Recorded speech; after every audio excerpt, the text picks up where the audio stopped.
ರಾಜ್ಯಾದ್ಯಂತ ಹೇಳಿದ್ದು ಡಾಕ್ಟರ್ಗಳು ನರ್ಸ್ಗಳು ಸೆಲೆಬ್ರೇಟ್ ಮಾಡಿದಷ್ಟು ಇನ್ನು ಯಾವುದೇ ಭಾಗದಲ್ಲೂ ಸೆಲೆಬ್ರೇಟ್ ಮಾಡಿಲ್ಲ.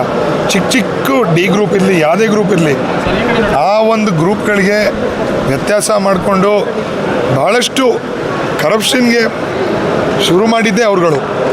ಅದರಿಂದ ನಾವು ಒಂದು ನ್ಯಾಷನಲ್ ಪಾರ್ಟಿಯಾಗಿ ಕಾಂಗ್ರೆಸ್ ಪಾರ್ಟಿಯಿಂದ ಇಂಥ ಒಂದು ಕಾರ್ಯಕ್ರಮಗಳು ಯಾವುದೇ ನಮ್ಮ ಮಂತ್ರಿಗಳು ನಮ್ಮ ರಾಜ್ಯದಲ್ಲಿ ಯಾರೂ ಮಾಡಿಲ್ಲ, ದೇಶದಲ್ಲಂತೂ ಮಾಡಿರಲ್ಲ.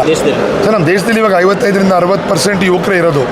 ಸೊ ಅದರಿಂದ ಒಂದು ಆದ್ಯತೆ ಕೊಟ್ಟಷ್ಟು ಇವಾಗ ಫಾರ್ ಎಕ್ಸಾಂಪಲ್ ನೆಲಮಂಗಲ ಕ್ಷೇತ್ರನೇ ನೋಡಿ, ಯುವಕರು ಕೊಟ್ಟಿರೋದಕ್ಕೆ 1000 ಕೋಟಿ 9 ತಿಂಗಳಲ್ಲಿ. ಮುಂಚಿನ ಮೇಲೆ ಅವೇನಕ್ಕೆ ಮಾಡೋಕ್ಕಾಗಲಿಲ್ಲ? ಯಾಕೆಂದರೆ ಸ್ಪೀಡ್ ಇರುತ್ತೆ, ಎನರ್ಜಿ ಇರುತ್ತೆ, ಮಾಡಬೇಕು ತೋರಿಸ್ಬೇಕು ಅಂತ ಒಂದು ಛಲ ಇರುತ್ತೆ. ಅದು ಯುವಕರಲ್ಲಿ ಹೆಚ್ಚಿದೆ. ಇವಾಗ ನಮ್ಮ ಅನ್ಎಂಪ್ಲಾಯ್ಮೆಂಟ್ ರೇಟ್ ದೇಶದಲ್ಲಿ ಎಸ್ಪೆಷಲಿ ರೂರಲ್ ಅನ್ಎಂಪ್ಲಾಯ್ಮೆಂಟ್ ಭಾಳಷ್ಟು ಹೆಚ್ಚಿದೆ. ಇವಾಗ ನಮ್ಮ ಯುವಕರಿಗೆ ದಾರಿ ತಪ್ಪಿಸ್ಬಾರ್ದು, ದಾರಿ ತಪ್ಪಿಸೋ ಕೆಲಸ ಮಾಡಬಾರ್ದು.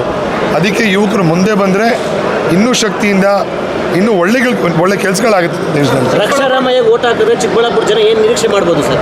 ಸರ್, ನಾವು ನಮ್ಮ ಕಾಂಗ್ರೆಸ್ ಪಕ್ಷದ ಎಲ್ಲ ಪ್ರಣಾಳಿಕೆಗಳು ಇದ್ದೇ ಇದ್ದಾವೆ. ಆದರೆ ಚಿಕ್ಕಬಳ್ಳಾಪುರ ಖುದ್ದಾಗಿ ನೋಡೋಕೆ ಹೋದರೆ ಅದನ್ನು ನಾವು 100% ಲಿಟ್ರೇಟ್ ಡಿಸ್ಟ್ರಿಕ್ಟ್ ಅಂತ ಮಾಡಬೇಕು ಅಂತ ಇದ್ದೀವಿ. ಮತ್ತು ಫ್ಲವರ್ ಕ್ಯಾಪಿಟಲ್ ಆಫ್ ಇಂಡಿಯಾ ಆಗಲೇಬೇಕದು.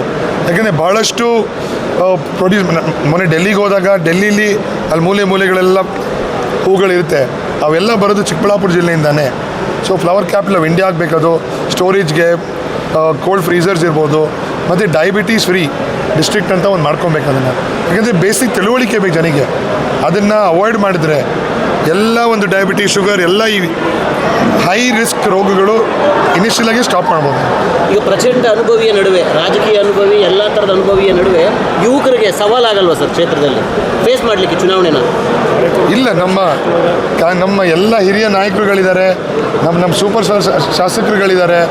ಇನ್ಯಾರು ನಮಗೆ ಯುವಕರು ನಮ್ಮ ಜೊತೆ ಕಾಂಗ್ರೆಸ್ ಪಕ್ಷದ ಜೊತೆ ಇದ್ದಾರೆ, ಮಹಿಳೆಯರು ಕಾಂಗ್ರೆಸ್ ಪಕ್ಷದ ಜೊತೆ ಇದ್ದಾರೆ. ಯಾವುದೋ ಒಂದು ತೊಂದರೆ ಏನಕ್ಕೆ ಆಗ್ಬೋದು.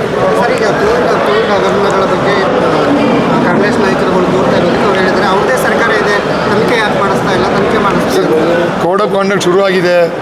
ಅವ್ರಿಗೇನು ಅದ್ರ ಬಗ್ಗೆ ಹೇಳೋದು ಬೇಡ. ಎಲೆಕ್ಷನ್ ಮುಗ್ದೋದ್ಮೇಲೆ ತನಿಖೆ ಮಾಡಬೇಕಂತ ಸಮಯದಲ್ಲಿ ತನಿಖೆಗಳಾಗುತ್ತೆ. ಬಿಜೆಪಿಯ ನಾಯಕರುಗಳೇ ಅದ್ರ ಬಗ್ಗೆ ಹೇಳ್ತಾ ಇದ್ದಾರೆ. ಅದು ಅವರೇ ಹೇಳ್ತಾರೆ.